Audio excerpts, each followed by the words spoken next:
So this is the classic challenge that most people have. Thinking back through my career, everyone tends to be ambitious, especially if you watch this. If you aren't ambitious, you would not follow this channel. So you're never going to be on LinkedIn or whatever. But most people in their careers have an ambition, an aim and a goal that they might have dropped out of school at 16. They could have gone to uni, they could be whatever it is, it doesn't matter. But everyone kind of has a feel of, as you go through your career, depending on what your commitments are and where you're at in life, we all go through, we kind of know at school that you learn. Actually, I'm going to draw this out. So I'm going to go, I'll go money and then age. So I'm going to go 1685. So as you kind of go through school, you kind of go through the first bit where you're not earning any money. I don't think people get paid to go to school. I remember at school, some people used to get free food vouchers and stuff as well. So no, it's not getting paid. But the point is, at school, you're learning. So actually, people don't mind putting in the time and the effort, plus they have to kind of, feel that they're developing. And that's true as you kind of go through to 16. If you go to university, again, you actually pay fees to do that. So then you might go through to 22 and actually you start, again, you're learning, you're developing your skill set, you're developing your profession and how you grow. And what's interesting on graduation, which basically you're looking at something like that, or if you leave school at 16, and I'm going to generalize here, so don't hate me for it, it might be something like that. My viewpoint with that is often the broader your skill set, the more educated you are, on average, not everyone, but on average, I think the more you'll have your kind of increased learning or earning kind of potential. But the big point is actually when you start your career, and we all have it, generally at the start of your career, I'm going to say sub 40, but it's true in lots of different ways. A lot of people I did have an ambition to become, say, managing director. So you want to really grow and develop.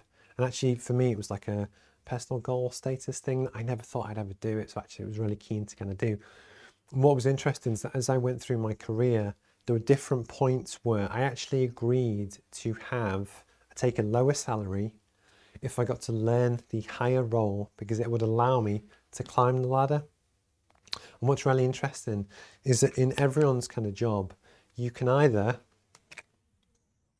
learn, so that this could be if you're learning your technical discipline, how to manage a team, how to run a business, how to sell, whatever your personal development is. It could be that if you want to become a yoga teacher, for the first 2 years, you have to learn your craft. A good one is photographers.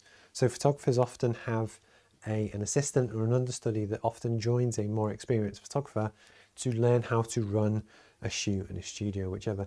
But in doing so, they know that they're actually learning their craft. So they don't mind probably taking a lower wage or doing different tasks because they're kind of doing it. At a certain point as you go through your career, and this will also change depending on your commitments and personal status, I guess, is that if you have children, and say if you have children early or you have a mortgage, there's more of a requirement to earn quicker because actually you need to pay for stuff. So actually, you might have to start earning quicker. It could be if you leave school or whichever. But the point of this kind of segment is that when you look at your own job, really actually look at, am I learning something? Is it helping me get towards where I want to get to? Because if you want to become a managing director and you're at a business that is actually helping to nurture you and teach you the ropes and some of the stuff, and this is all again about what the roadmap is there to design and help and actually help you do it. Even if your business or wherever you work isn't helping you, I promise there's really, really good stuff in there to help anyone almost get to that level and know what to do when they're kind of there. But basically, if you don't feel like you're learning on the job to help you get to where you want to be, hopefully you're getting paid and you're earning and you're happy with that arrangement. That's cool. And everyone gets to a point where actually you've kind of learned everything you want to learn. Then it's just about getting paid and getting as much as you can. If you can ever find a job that does both, where actually you get to learn the next level or whatever your target is, and this is the big thing as well, you kind of need to know what it is that you're aiming towards, Because if you have a goal that you want to be creative director for a international marketing firm and work on cool stuff, if you're working in an accountancy firm just running their website and doing their socials, it's probably not helping you reach that goal. As well, actually, that's where it comes in that, you know, you could look at a internship, or actually some people quit their jobs and go and move out and just have a big kind of career change. But the point is, I really want you to know and feel that you're learning and developing to work towards something that you're trying to do.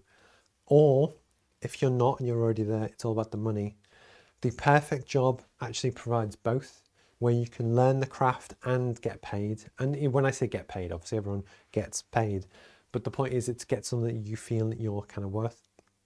But the big thing is, if you don't feel that you're learning or developing in terms of where you want to get to, and you also don't feel that you're earning what you're worth, and you know, that's a gut feel thing, that's your kind of call, it's probably not the right job to be in. And it's that kind of thing of often when businesses, rightly or wrongly, will find good staff, and if they can, they'll keep them. But often they keep them in a role that makes the business money. Not everyone also always kind of looks after the staff and their personal development, and really looks at what their aims and goals. So one of the things that we talk about in the leadership and management module, which is module 13, is actually creating career plans for your team, so that you could have a really good team and you want them to stay and keep adding value to the business.